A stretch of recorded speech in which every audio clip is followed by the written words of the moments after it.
partagée dans laquelle justement notre chaire se situe. Et puis Guy Mouchirou, qui est responsable, qui est membre de la SFT et enseignant-chercheur, à Lyon 1, qui représentera du coup et la SFT et l'Université du Mans. Alors, quelques mots pour comprendre un petit peu le contexte du workshop. Donc, ce workshop il se situe dans le cadre d'une chaire de recherche qui est elle-même dans une chaire action qui s'appelle ingénieur-ingénieur, qui est rattachée à l'IGB, donc Carole vous en parlera un petit peu plus. Et en fait, l'objet du projet de recherche et de la chaire de recherche, c'est précisément de questionner le processus d'innovation et la forme de pensée qui est mobilisée durant le processus d'innovation. L'idée, c'est aussi de développer une recherche en SHS qui soit spécifique aux écoles d'ingénieurs. L'objectif, in fine, étant de transférer justement les connaissances mobilisées dans le cadre de la formation, et notamment parce qu'à l'INSA de Lyon, il y a pas mal de changements sur la formation qui sont en cours, et l'idée, c'est vraiment d'alimenter les dispositifs de formation pour nos élèves. Alors, pourquoi effectivement un tel enjeu de formation? Tout simplement parce qu'il y a un constat historique, mais qui ne se limite pas uniquement à l'INSA de Lyon, qui est lié à toutes les écoles d'ingénieurs, à savoir que finalement, la formation, et là je vais parler de SHS, sciences humaines et sociales, dans les écoles d'ingénieurs, s'est fondée sur un modèle de rationalité analytique, sauf que ce modèle, de fait, a évacué complètement la dimension de créativité des processus de formation.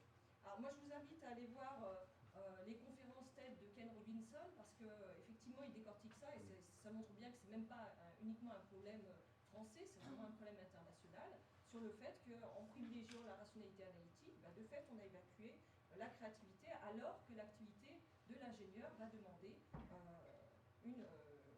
la mise en œuvre de la rationalité créative. Alors, pour nous, et du coup là je vais recentrer sur l'intérêt et l'enjeu de cette chaire pour notre école, pour nos élèves, l'idée c'était de regarder justement comment on avait conçu ou élaboré un petit peu et pensé finalement la formation à SHS.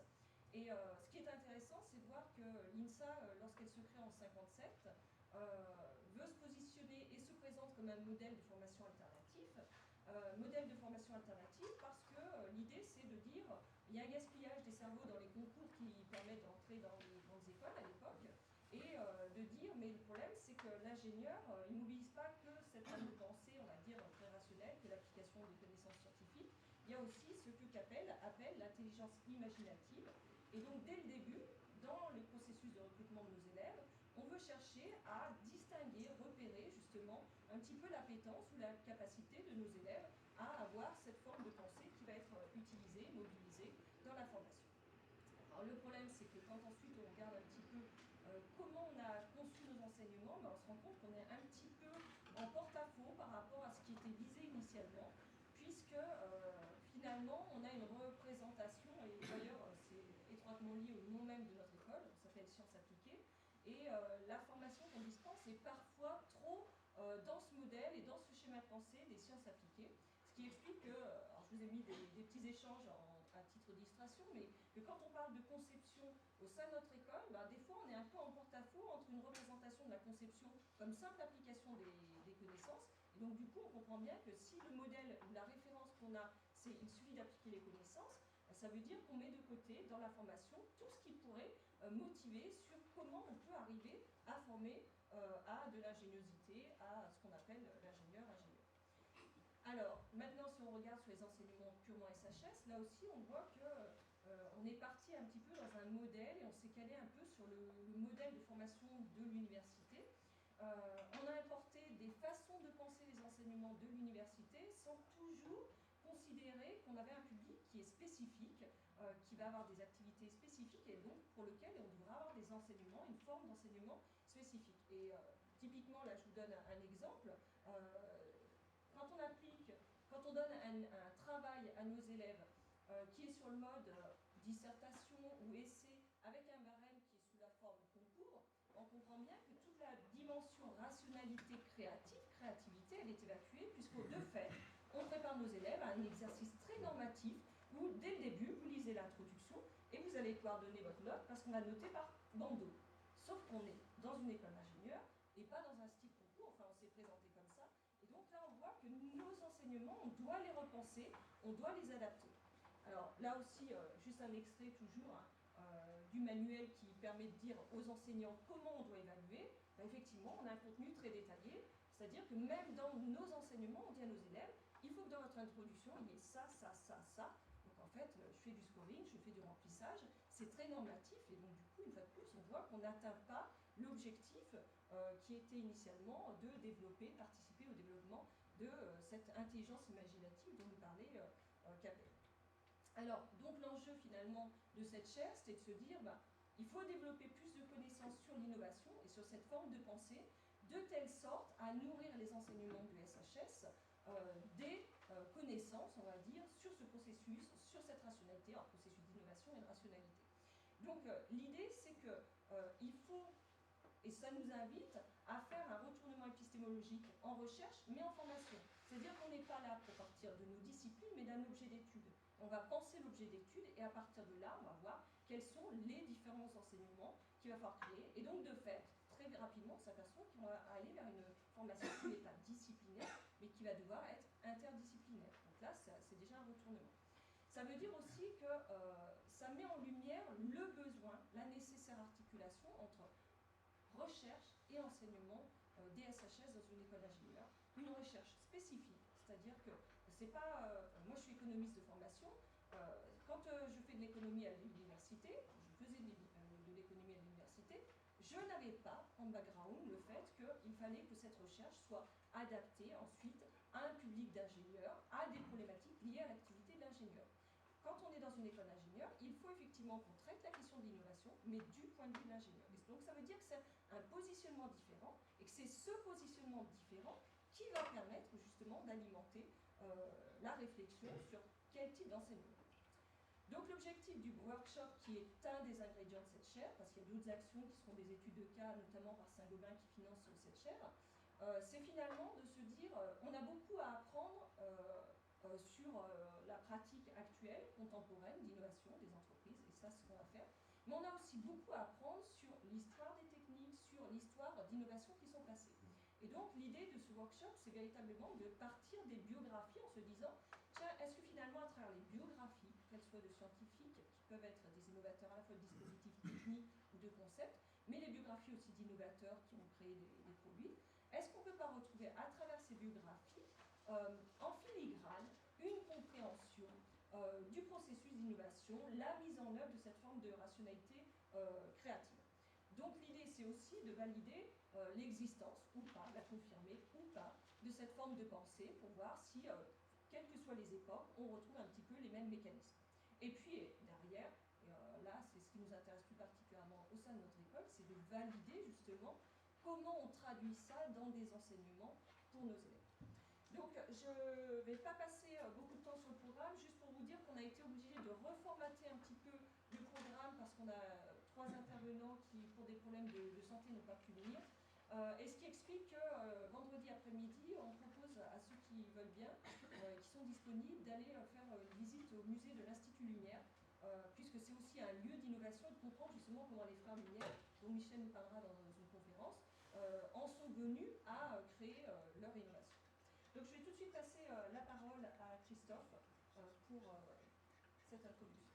Merci Joël. Elle a déjà dit beaucoup de choses, c'est bien. Je vais essayer de compléter un petit peu son discours par le positionnement de cette question dans l'école, au-delà de ce que un peu vient de dire Joël. Alors tout d'abord, je prie d'excuser Eric Morincob qui devait venir ici. Il a été retenu par ailleurs pour des raisons politiques, on va dire. Et il m'a chargé de venir faire l'introduction sur un sujet dont on a déjà beaucoup parlé, sur lequel je me suis dit, tiens, pourquoi pas. En plus, j'ai pas mal de choses en tête, mais c'est l'occasion aussi peut-être de repositionner la question de l'innovation dans la maison. Joël l'a fait, je vais compléter. Je remercie donc aussi tous ceux qui ont contribué à soutenir ce workshop, Saint-Gobain, l'Université Lyon avec la FST qui participe, le laboratoire SVHEP qui soutient, je vais sans doute en oublier, je n'en veux pas. Voilà, et je note, et Eric est d'accord avec moi, j'en discute avec lui, que c'est quelque chose d'extrêmement important pour nous, établissement de formation d'ingénieurs, qui est ces liens qui se mettent en place, alors pas seulement sur le monde de la recherche, mais aussi dans la formation, sur la place lyonnaise, dans la commune, par rapport à ça entre les structures qui sont sur les sciences rationnelles. Voilà, je suis un rationnel, moi, je suis un génie électricien, informaticien, traiteur de signal. Voilà. Tu es en train de nous dire qu'on est irrationnel. Voilà, quelque chose voilà, normatif, hein, voilà, on dire normatif. Bon, ok. Mais dans mon travail de directeur de la formation, j'ai eu cette question qui s'est posée par rapport à ça. Donc c'est quelque chose qui est important politiquement, qu'on travaille ensemble sur ces questions-là. Au-delà de la recherche, comme tu l'as dit, c'est vraiment un élément important. Un peu d'histoire. Alors, la question de l'innovation, pour moi, elle est pas nouvelle. Hein, j'aurais tendance à dire qu'elle est intrinsèque au vivant, hein, l'innovation. Donc on découvre. Par contre, je pense qu'on a aujourd'hui un besoin de ne pas la faire par hasard. Parce que quand la question de l'innovation s'est posée dans la maison, dans les discours, rappelle-toi, comment ça? Vous dites qu'on ne fait pas des ingénieurs innovants, mais si, ils sont innovants. Donc on a dit, ok, on va dire qu'on va essayer de les faire plus innovants. Voilà, déjà. Voilà. Premier point, déjà l'innovation, ça avait un sens très variable. Donc il y a eu un besoin d'appropriation. L'histoire dans l'établissement, je veux dire, pas l'histoire de l'innovation, mais l'institutionnalisation de la question de l'innovation de la maison, elle démarre avec le directeur précédent, Alain Storck, avec l'arrivée de certaines personnes, dont Jean-Pierre Michaeli dans la maison, au même moment. La question de l'innovation, en 2010, elle est inscrite comme un axe formation du quinquennat, avec un développement à mettre en place. C'est un acte important parce que ça institutionnalisait cette question-là. Alain Storck, ensuite, est allé piloter l'Université technologique de Compiègne, l'UTC, où il a aussi développé des choses autour de ça, avec quelque chose qui était vraiment chez lui, il s'était ancré, et il a porté ça initialement. Ça a été repris par Eric Morin-Com, et on continue par rapport à ça. C'est un élément clé, comme je vais le rappeler. Donc au début, c'est difficile, l'innovation, d'en parler. Les gens s'empaillent un peu, voilà, qu'est-ce qu'on fait? Et en fait, c'est de poser la question que Joël a soulevé, c'est bon, on a une histoire dans l'établissement, on a un passé basé sur ce qu'a mis en place Bertrand Capelle et Gaston Berger, avec déjà des éléments extrêmement forts qui sont, on le sait depuis longtemps, des vecteurs de l'innovation, la diversité, l'international, l'ouverture. Bref, l'établissement est conçu au début de son histoire par rapport à ça. Pas forcément par rapport à l'innovation, mais quelque part peut-être aussi. Mais c'est pas formalisé, mais c'est là. En même temps, l'établissement crée un centre des humanités, le centre des humanités, enfin la terminologie, bref, les humanités, un département qui existe dès le départ, qui montre bien que dans une formation d'ingénieur, de manière un peu exemplaire en France, les humanités au sens large doivent prendre une place importante. Et puis après, je dirais que, voilà, il y avait l'esprit des pionniers, ça a vécu, et on a eu besoin, très récemment encore, de réaffirmer par un acte politique fort, qui est un vote du conseil d'administration, qui positionne la place des humanités dans l'établissement et dans la formation de manière forte et vraiment réaffirmé politiquement, c'était nécessaire. Avec la question de l'innovation, qui est mise dans ce contexte que je parle, tout à l'heure. Donc la question de l'innovation, elle n'est pas naturelle, elle n'arrive pas tout de suite. Et la question qu'on s'est posée, c'est oui, certes, nos ingénieurs sont innovants, on a plein d'histoires dans les entreprises de nos ingénieurs qui ont été formés et qui ont porté des innovations, donc effectivement ils le sont. Mais pourquoi ils le sont? Pourquoi ils le sont? Et qu'est-ce que l'on fait aujourd'hui dans l'établissement? Je vais dire un peu violemment, parce que j'aime bien caricaturer, sans faire exprès. Hein? Qu'est-ce qu'on fait qui sont innovants? Qu'est-ce qui fait dans notre modèle, au-delà de la formation, qui sont innovants? Alors pas tout seul, mais si on fait des choses qui sont innovantes, il ne faut pas les casser. Et si on peut faire mieux, ben, il faut les amplifier, les construire, les consolider. D'où ce qu'a dit Joël, la réflexion de dire qu'est-ce qu'on doit mettre dans les contenus de formation, qu'est-ce qu'on doit mettre dans la pédagogie, qu'est-ce qu'on doit faire vivre à nos étudiants, pour qu'effectivement, de manière pensée et réfléchie, dans un volume horaire, un temps limité, hein, on les a pendant 5 ans, mais pendant 24 heures par jour, on aimerait bien, mais il faut les laisser dormir un peu, de temps en temps. Ils en ont besoin de plus en plus d'ailleurs, ils ont pas d'activité à côté, nos étudiants. C'est dur pour eux comme pour nous des fois. Donc il faut optimiser ce temps de formation par rapport à cette question. Donc c'est par rapport à ça que la question se posait. Il ne faut pas casser ce qui marche, il faut l'identifier, le renforcer. D'où des projets qui ont été mis en œuvre, des actions. On a participé au projet national IDEFI, on participe toujours, Joël était à l'origine, toujours impliqué dans ce projet, IDEFI innovante, donc national, où on réfléchit à la définition et la mise en place de formations autour d'un référentiel de compétences ciblées pour les PME, PMI et l'innovation à l'export. J'ai bien, voilà, c'est ça. Il y a tout. C'était un acte important. On se positionnait au niveau national, au niveau du groupe INSA, avec d'autres écoles, d'autres partenaires. Donc ça montrait une force et une réflexion par l'approche compétence. L'approche compétence, il ne faut pas l'oublier dans vos réflexions par rapport à ce qu'a dit Joël, parce qu'aujourd'hui, pour une formation d'ingénieur, c'est un cadre incontournable. Aujourd'hui, c'est même pas à marche forcée, mais presque, on doit absolument réfléchir. Et il ne faut pas tomber dans le piège d'aller vers l'utilitarisme. Hein. Okay, c'est là qu'est le danger. Mais on a l'obligation de réfléchir à nos formations par rapport à une compétence. Quelles sont les compétences que l'on vise pour nos ingénieurs? Que demandent les entreprises? En essayant de ne pas être utilitariste à court terme. Il faut aussi voir loin les compétences à long terme, ce qui n'est pas facile. Mais on a cette obligation. Et donc, on a cadré aussi la réflexion en sciences humaines et sociales par rapport à un référentiel de compétences, 7 compétences qui sont très macro, très grossières, qu'il faut ensuite expliciter.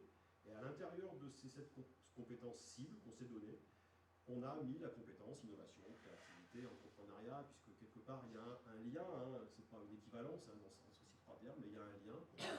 On l'a mis et il faut construire quelque chose, il faut cibler explicitement dans les modules de formation, dans les activités, il faut cibler l'innovation.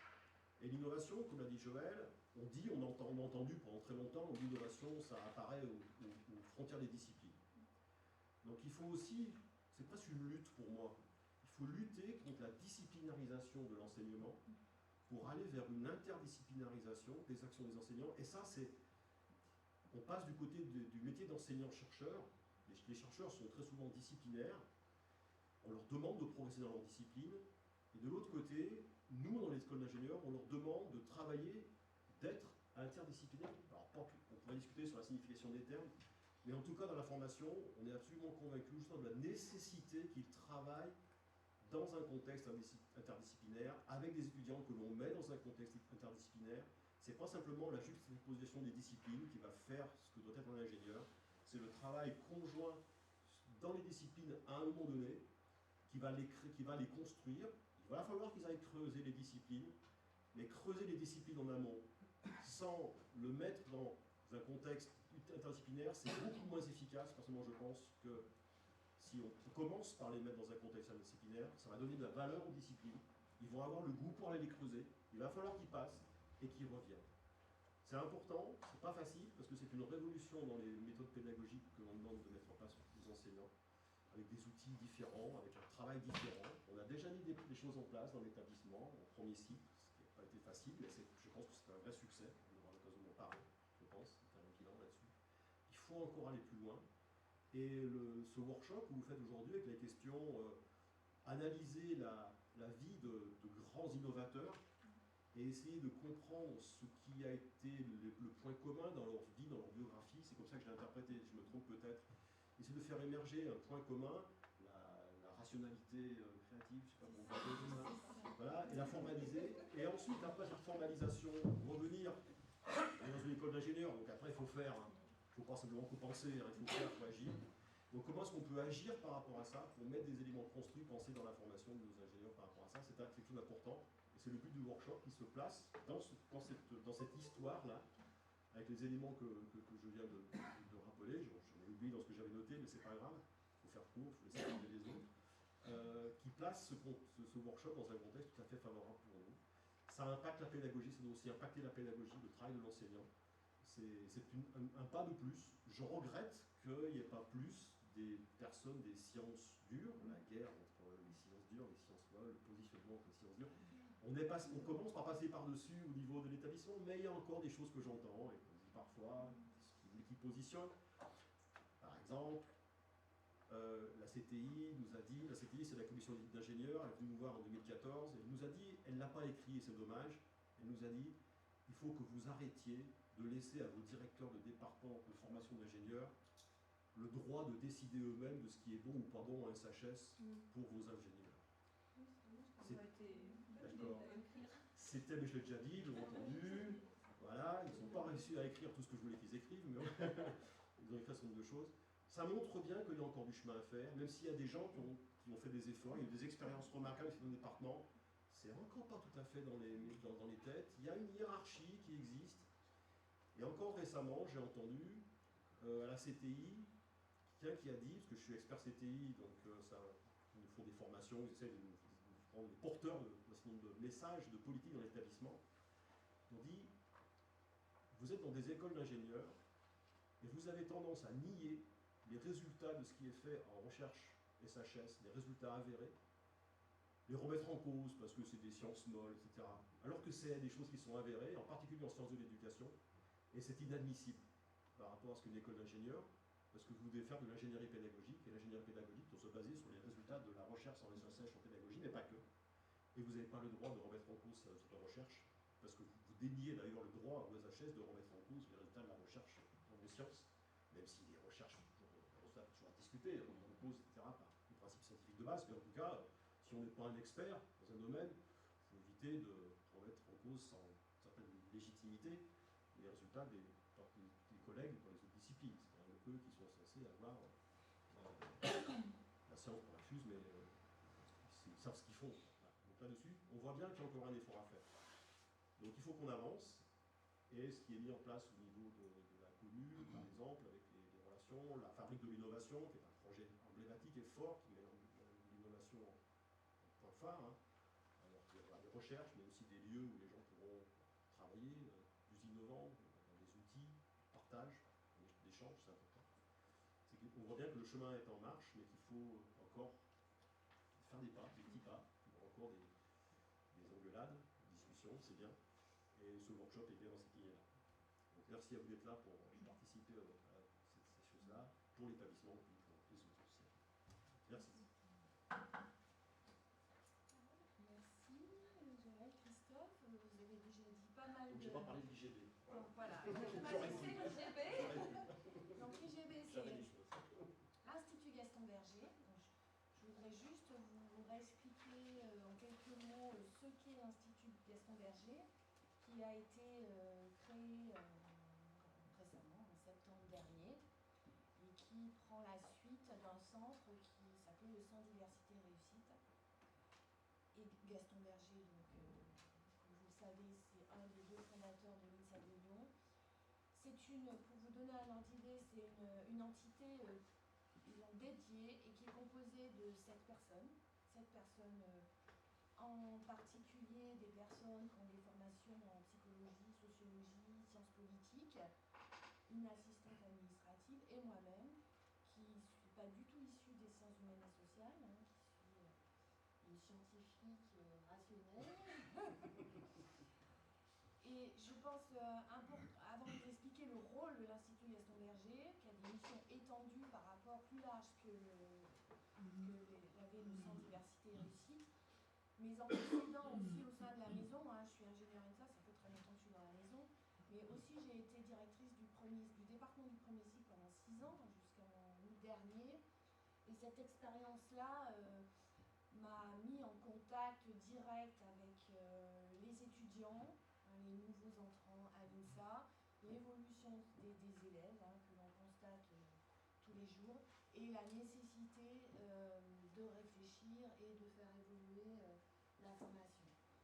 Alors, avec Christophe, on a beaucoup travaillé sur le premier cycle, et on a, comme tu l'as expliqué, réussi. Tu dis c'est pas complètement au hasard, hein, il y a des choses qui ont été voulues et qu'on a initiées au premier cycle, justement essayer justement de décloisonner les disciplines scientifiques, mais aussi les disciplines sciences pour l'ingénieur et sciences humaines et sociales. Donc on a créé des choses en deuxième année, et également avec Joël, on a réussi à introduire un début de formation des élèves à l'innovation par un premier module en première année qui explique aux élèves ce qu'est une entreprise. C'est Joël qui a créé ce module, et on va avancer petit à petit dans cette direction. Alors l'Institut Gaston Berger, c'est quoi? C'est toujours assez difficile à expliquer. L'Institut Gaston Berger, c'est ni un département de formation, ni un laboratoire ça va être une espèce de plaque tournante qui va mettre en lien différents partenaires issus de différents horizons et qui va d'abord agir pour, d'abord dans une démarche prospective, quels ingénieurs on veut former demain et quelles compétences, puisqu'on voit que l'évolution des métiers d'ingénieurs, des compétences recherchées par les entreprises pour nos ingénieurs et bien entendu, quel impact sur la formation. Donc ce rôle prospectif va être accompagné vraiment d'un rôle très opérationnel sur différentes dimensions du modèle INSA, ce qu'on appelle le modèle INSA, modèle humaniste. Donc là aussi on pourra travailler notamment avec Michel Faucheux sur qu'est-ce que c'est un ingénieur humaniste de nos jours, qu'est-ce que ça veut dire un humaniste, et en particulier l'humanisme de l'ingénieur. Ces différentes dimensions du modèle sur lesquelles on s'est vraiment focalisé, ça va être, le premier élément c'était l'ouverture de l'établissement à différentes populations d'élèves, que ce soit l'ouverture sociale, académique. Donc on va être très opérationnel en amont dans les lycées et collèges pour essayer de faire venir à l'INSA tous ces élèves qui s'autocensurent pour des raisons diverses et variées, les accueillir et aussi les accompagner, puisque c'est bien de les faire venir, mais il faut aussi qu'on leur permette de réussir.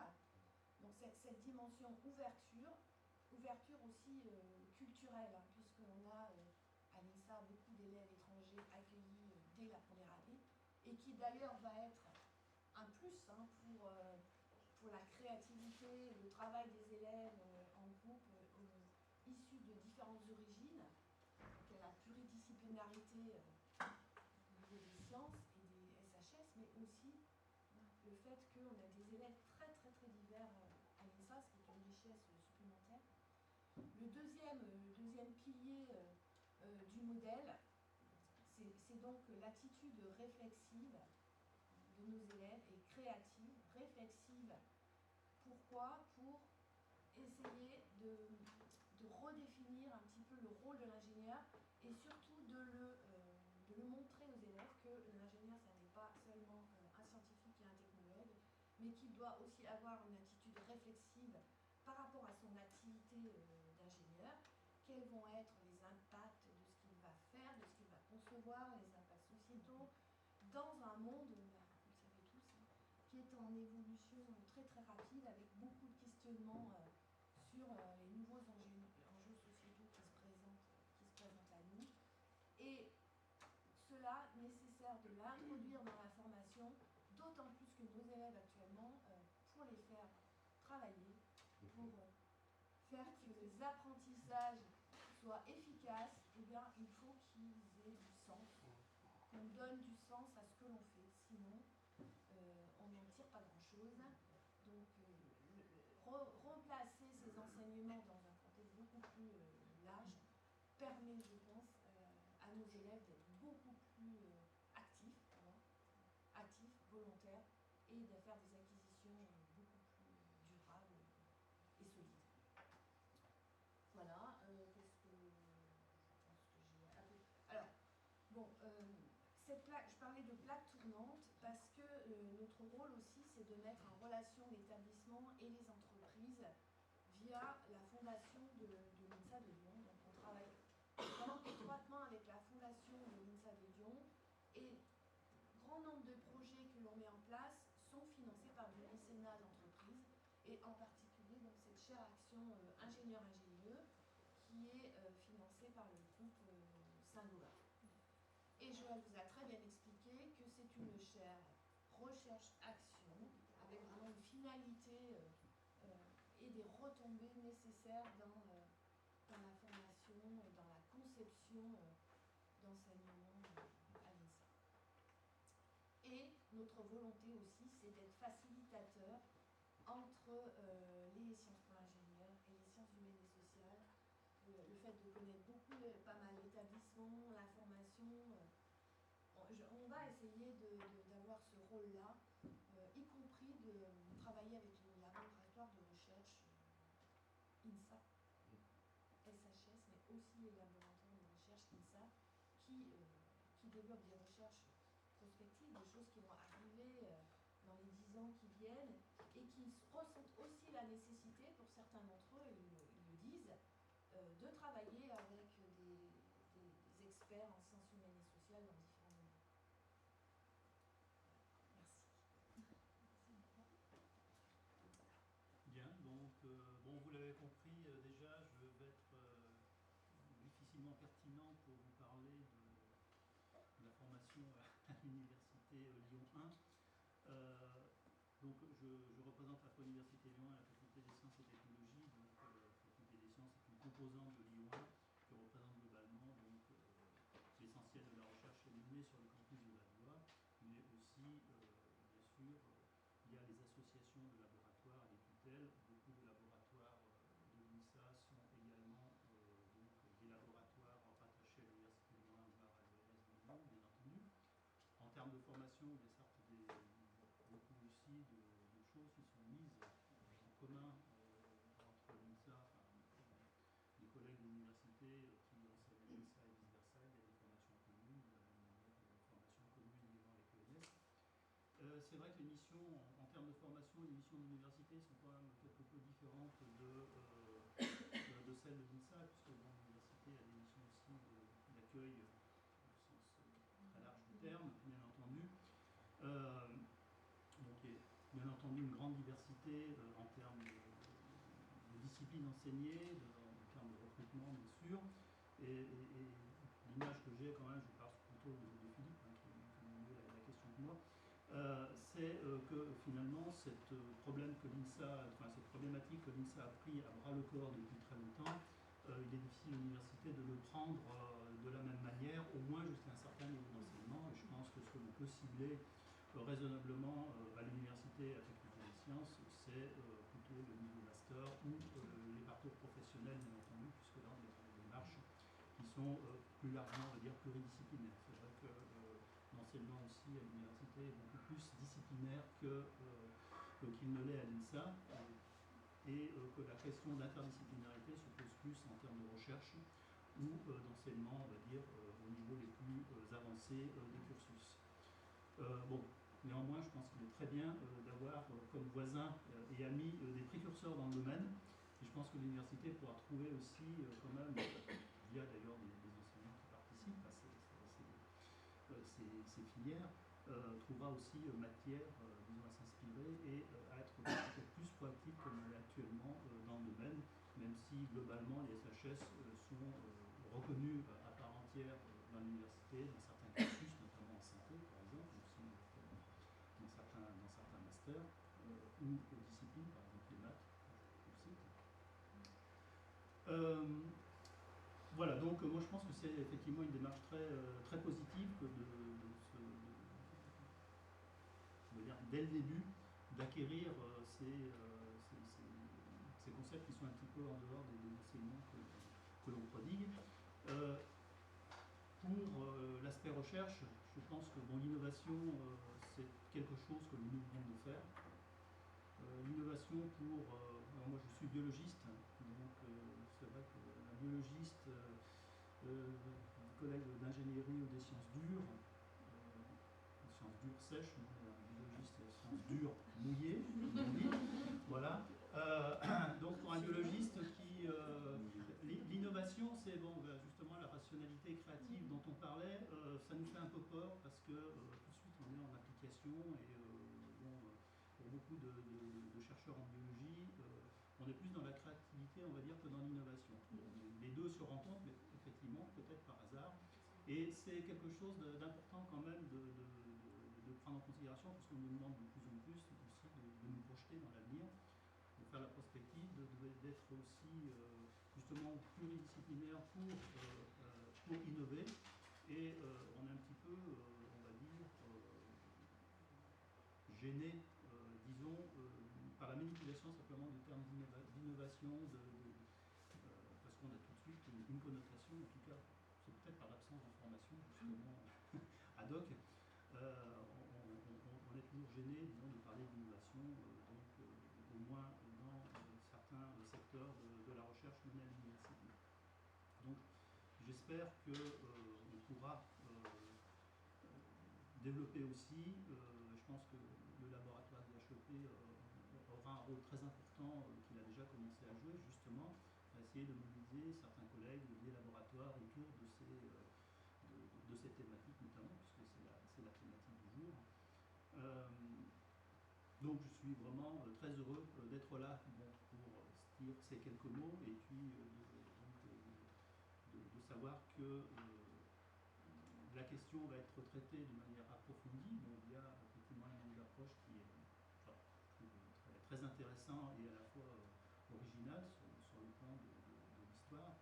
Et c'est très bien qu'on connaît bien l'histoire de son domaine. On a aussi plus de facilité après à anticiper, à se projeter dans certains défis, puisque finalement, quand on nous demande d'être innovant, on demande aussi de créer des ruptures conceptuelles, technologiques, etc. Et on est dans le secteur de la recherche, vous le savez tous, à la fois poussé par l'innovation, parce qu'il faut être au bout du jour en termes de techniques, de concepts pour progresser un peu plus, mais aussi il faut que l'on profite de ça pour être innovant, à défaut créatif. On va dire, la créativité, c'est l'élément de base de notre métier de chercheur, mais je pense que l'innovation, quand on la connaît, enfin, on sait mieux ce que c'est, je pense qu'on va aussi maîtriser mieux le concept et on va aussi s'inscrire beaucoup mieux dans nos perspectives de recherche et surtout les inscrire dans les grands projets, les grands défis qu'on nous demande continuellement dans le domaine.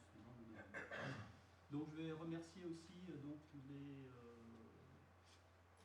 personnes qui ont organisé cet atelier, ce workshop, pour justement cette originalité, on va dire, dans les approches qui sont développées, en tout cas pour nous. Pour vous, c'est peut-être pas très original, mais des chercheurs de cette figure, c'est très bien. Et j'espère surtout qu'il y aura beaucoup de publicité qui sera donnée aux actes de cette réunion-là.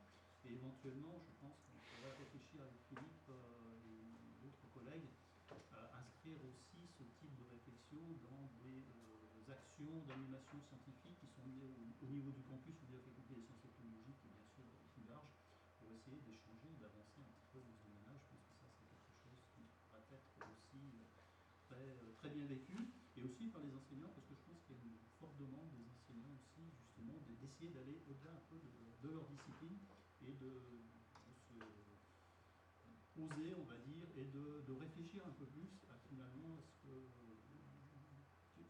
que va devenir l'enseignement, comment les étudiants vont se projeter eux-mêmes dans leur carrière avec l'enseignement qu'ils ont et leur donner tous les outils justement pour affronter leur future carrière. Je ne dis pas forcément une carrière d'ingénieur ou de chercheur, mais c'est très très divers à partir de l'université. Je pense que c'est quand même quelque chose d'important qui doit faire partie de leur bagage. Voilà, je vous remercie en tout cas de m'avoir permis de dire ces quelques mots, peut-être un peu naïfs, mais voilà. Merci à vous tous pour vos présentations et qui permettent de positionner un petit peu ce workshop. Je vous propose de... Un commentaire. Question comptable, pas trop Oui, si je mange sur mon temps de parole, je le prendrai sur mon intervention de tout à l'heure. Je rassure les intervenants. Non, mais j'en profite que l'institution est là pour. Donc, Pierre Labarre, Université technologique. Je voudrais rebondir un petit peu sur ce que vous avez dit. J'en profite justement d'avoir les institutionnels. Je crois qu'aujourd'hui, les SHS sont remis au centre du jeu un peu partout, hein, que ce soit dans les grands appels à projets, même les PIA, les ISIT, il y a de plus en plus de bourses chiffres sur des problématiques SHS. L'environnement chez PSA, chez nous, voilà, c'est une bourse, chiffre, vu du point de vue des SHS, voilà, c'est des exemples. Et simplement pour vous dire que vous aviez une avance, vous étiez un établissement de rupture, vous avez encore de l'avance, et je pense qu'il faut véritablement aussi vous appuyer sur, non seulement pas être trop introverti sur les orientations Berger, mais il se passe des choses ailleurs. Vous connaissez le réseau Ingénium, je le connais bien, il y a un GIS, SHS, ensemble d'ingénieurs, autour du noyau des UT, dans lequel on demande que la créativité vienne s'exprimer dans peu de temps, je crois. Et tout ça pour vous dire qu'il y a du benchmarking aussi à faire. Il ne faut pas uniquement s'auto-centrer sur Lyon, le système lyonnais. Je crois qu'il y a vraiment aujourd'hui une effervescence autour des SHS en milieu technique. Et vous avez de l'avance, ne la perdez pas. Voilà, c'est pas une... Mais il y a vraiment là des choses. À l'UTC, il y a quand même aujourd'hui l'expérimentation de filières littéraires pour amener à Bac+5. Elle marche ou elle ne marche pas. Elle marche ou elle ne marche pas. Mais c'est une expérimentation. Je crois qu'il faut savoir aller voir aussi les choses pour mieux se construire en interne.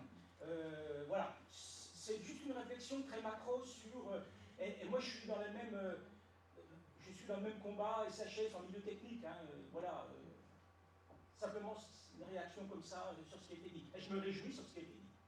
Je n'ai pas été tout à fait complète, mais l'IGB, c'est vraiment également un rôle de veille, de benchmarking, d'aller voir ce qui se fait dans les autres écoles. Et Marie-Pierre Escudier, qui fait partie de l'Institut Gaston Berger, son rôle aussi, c'est de dialoguer avec les différentes structures, écoles, hautes écoles, qui travaillent aussi dans le même sens que nous. Et donc, c'est vraiment le rôle de Marie-Pierre Escudier, ici présente, d'aller voir ce qui se fait ailleurs et de communiquer sur ce qu'on fait, etc. Le projet DEFI était aussi quelque chose de très large, de national. Innovante aussi. Hein. Oui, puisque c'est les défis innovants.